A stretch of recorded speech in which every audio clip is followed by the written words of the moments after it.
benar-benar deh. Bisa-bisa aku punya riwayat jantung kalau tiap hari kayak gini terus. Gumam Misa sembari mengatur napas agar detak jantungnya kembali tenang. Seperkian menit, Misa mengedarkan pandangan di ruangan luas bercat putih dengan lampu terang tersebut, yang penuh dengan jajaran lemari juga perlengkapan lain, seperti lemari kaca jam tangan, sepatu, tas, dan jajaran jas mewah terpajang di lemari kaca. Wah, apaan ini? Takjub Misa melihat pemandangan itu. Dia berjalan ke arah sederetan lemari berbahan kayu melewati sederetan lemari kaca. Benar-benar, orang konglomerat memang beda, oceh Misa sambil tangannya terulur menyentuh gagang pegangan di lemari tersebut. Dan dia menggeser pintu lemari yang langsung terpampang sederetan kemeja berwarna hitam dan putih. Ini sudah seperti butik. Kalau gitu, di bagian mana ya bajuku tersimpan? Gumam Misa kembali menggeser pintu lemari lain. Lalu tangannya terhenti saat melihat perlengkapan pakaian wanita yang beragam warna lengkap dengan kerudung, yang sudah tak asing akan pakaian itu di mata Misa. Sepertinya paman sudah membawakan perlengkapanku kemari. Misa mengambil set baju piyama dengan kerudung blus miliknya itu. Namun pergerakan dia terhenti saat melihat sebuah paper bag kecil di dekat tumpukan kerudung. Ini kan hadiah yang diberikan paman. Misa mengambil paper bag tersebut, lalu dia membukanya yang ternyata ada sebuah benda berbentuk persegi di dalam kantong kecil itu. Oh, ponsel genggam toh.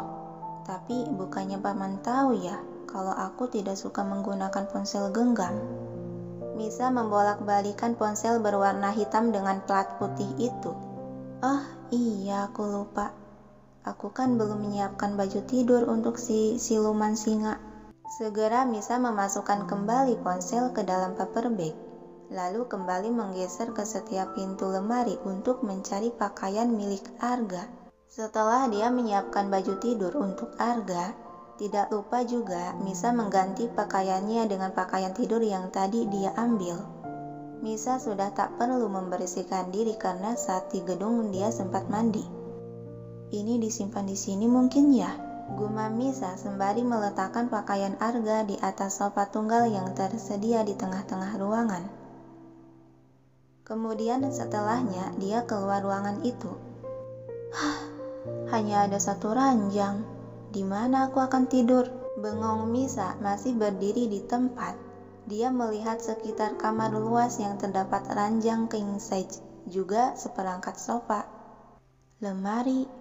Misa melangkah ke arah jajaran lemari di sudut dekat sofa itu dan membukanya. Perlengkapan tidur tah. Bagus deh. Dia mengambil satu bantal dan selimut dari dalam lemari tersebut. Arga yang baru saja keluar dari ruangan pakaian, dia berdiri sejenak di tempatnya sembari mengusap rambut basah oleh handuk kecil. Kedua mata Hazel yang tajam dan tegas itu menatap ke arah gadis yang tampak sedang kesusahan membawa selimut dan bantal tebal.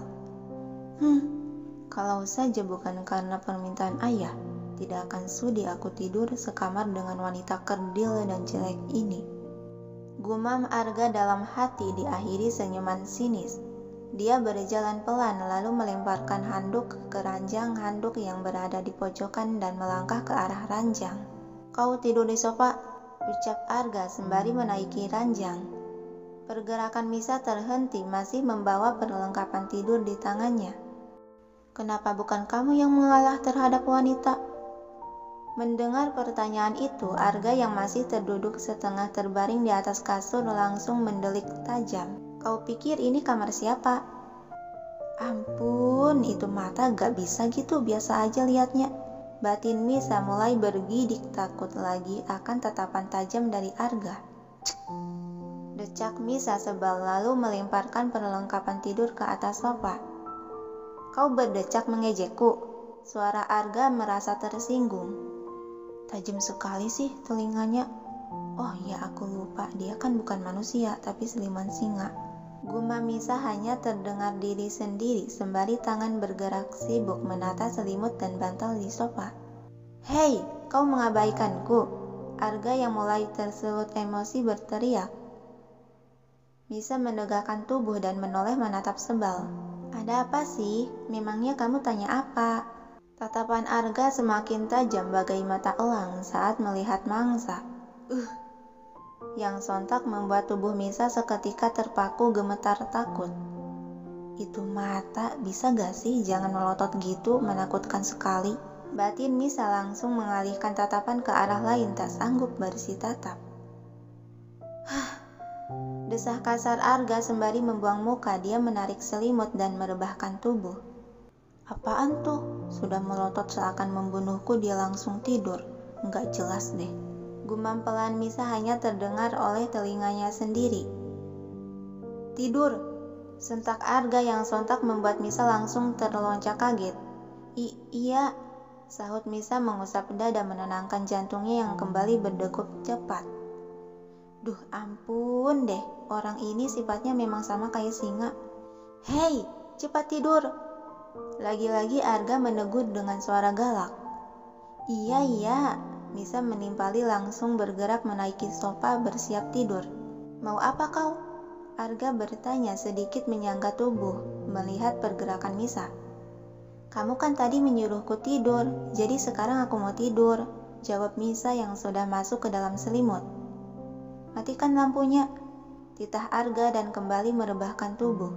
Bukannya dia yang paling deket dengan Sakelar, malah nyuruh aku. Gerutuan Misa, namun tetap saja dia bergerak melangkah mematikan lampu sehingga ruangan kamar itu menjadi gelap temaram. Kemudian dia kembali ke sofa, merebahkan tubuh memasuki selimut. Tidak lupa Misa juga melepaskan kerudung untuk memberinya napas pada rambutnya yang seharian terungkep. "Jangan mendengkur," kata Arga terdengar jelas. "Seharusnya aku yang berkata seperti itu, kan singanya itu kamu." Gumam Misa pelan, hanya terdengar bisik-bisik tak jelas di telinga Arga. "Ngomong apa lagi kau?" Tidak ada. Hanya berdoa dulu kalau mau tidur, supaya nggak bermimpi buruk." "Kau kira aku anak kecil?" Arga masih menyahuti mulai kembali terpancing emosi. "Yeay, kalau berdoa kan bukan hanya untuk anak kecil saja, yang sepuh saja masih berdoa tuh," balas Misa. Berhenti mengoceh dan cepat tidur," gumam Arga seiring kedua matanya mulai mengerjap sayu menuju alam mimpi. Iya, makanya jangan mengajak bicara terus." Dan seperkian detik sudah tidak ada suara lagi. "Sepertinya dia sudah tidur," gumam Misa pelan. Lalu dia membalikkan tubuh menyamping membaca doa sebelum tidur dan menutup mata ikut terlelap dalam mimpi. Pagi hari, sayup-sayup terdengar suara azan subuh dari masjid terdekat di sana. Misa sudah terbiasa bangun waktu subuh, kedua bulu mata lentik dia perlahan bergerak dan terbuka. Misa menguap sembari bangkit dari tidurnya menggeliatkan tubuh dengan tangan diregangkan ke kanan dan ke kiri seperti sudah kebiasaan dia. Dia bangun dari tidurnya, menurunkan kedua kaki ke lantai dan berjalan ke arah pintu kamar mandi. Karena Misa sedang datang tamu bulanan yang tidak mengharuskan dia sholat. Misa membersihkan diri dan langsung bersiap-siap dengan mengenakan pakaian seragam guru berwarna peach senada dengan kerudungnya. Melayani suami ya? Itu artinya aku harus menyiapkan makanan untuk dia juga kan? Baiklah, meskipun ini hanya pernikahan kontrak di antara aku dan dia saja, tapi kan tetap saja menurut agama dan negara, kami adalah pasangan yang sah, jadi aku akan melayani dia sebagai suamiku. Misa berjalan keluar dari ruang pakaian berniat menuju dapur untuk menyiapkan sarapan. Apa dia nggak bangun untuk sholat subuh? Gumam pelan Misa saat melewati ranjang. Dia sejenak berdiri di dekat daun pintu menatap pria tampan itu yang masih terbaring di bawah selimut. Kalau bangun aja kayak singa, tapi kalau tidur kayak kebo. Oceh pelan Misa sambil memutar kenop pintu dan dia melangkah keluar kamar. Berjalan di koridor lalu menuruni anak tangga. Begitu langkah kaki Misa sampai di lantai dasar, Misa dibuat kagum oleh aktivitas para pelayan yang sibuk kesana kemari membersihkan rumah. Ada yang mengelap setiap perabotan mewah yang terpajang, menyapu, mengepel, dan bagian lainnya. Mereka bekerja sangat gesit. Gumam Misa masih memperhatikan pergerakan para pelayan. Bian yang sedang melakukan tugasnya berpatroli mengawasi para pekerja. Dia tak sengaja melewati ruangan di mana Misa berada sedang berdiri mematung dekat guci besar. "Pagi, Nona," sapa Bian ramah. Misa menoleh dan tersenyum. "Pagi juga, Bibi. Apa ada yang diperlukan oleh Nona?" Misa teringat lagi akan tujuannya dia turun ke bawah. "Oh, itu di mana letak dapurnya ya, Bi?" "Dapur?" ulang Bian sedikit mengerutkan alis merasa aneh. "Apa Nona membutuhkan air minum? Biar saya perintahkan pelayan untuk mengambilkannya." Tidak perlu. Biar aku saja sendiri yang mengambilnya. Aku tidak mau mengganggu mereka yang sedang sibuk." "Tidak, Nona. Biar saya." "Jadi tunjukkan di mana dapurnya." Misa langsung memotong ucapan Bian mengalihkan. Bian menghela napas pelan dengan anggun dan hormat menundukkan sedikit kepala lalu menggerakkan tangan. "Mari Nona ikuti saya akan mengantar Nona." "Makasih, Bi." Tersenyum ceria Misa mengikuti langkah kaki Bian yang membawanya ke dapur. Sesampainya Misa di dapur, dia tertegun mematung dalam diam memperhatikan suasana dapur yang sedang sibuk oleh aktivitas para koki memasak.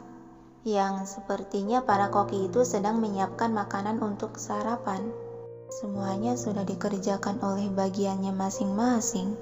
Kalau gitu aku tak perlu masak dan bersih-bersih rumah dong. Terus kerjaanku apa untuk mencari pahala dari melayaninya? Batin Misa. "Ini Nona, silahkan." Bian menyodorkan nampan yang di atasnya ada segelas air putih. Makasih, Bi." Misa mengambil gelas air tersebut dan dia mengambil duduk di salah satu kursi kecil di sana yang disediakan oleh Bian. Kemudian Misa meminum air dalam gelas hingga tandas tak tersisa. "Kayaknya di sini aku tidak bisa membantu apa-apa deh. Lebih baik aku ke kamar lagi deh. Orang itu pasti membutuhkan bantuan lain. Dia kan mandi sama baju saja harus disiapkan." Gumam Misa pelan lalu dia meletakkan gelas kosong ke atas nampan yang masih dipegang Bian. "Sekali lagi terima kasih airnya, Bi. Aku akan ke atas lagi ya, Bi." Yang dibalas anggukan kepala dari Bian. "Iya, Nona." Misa beranjak dari duduknya lalu melangkah keluar area dapur menuju lantai atas.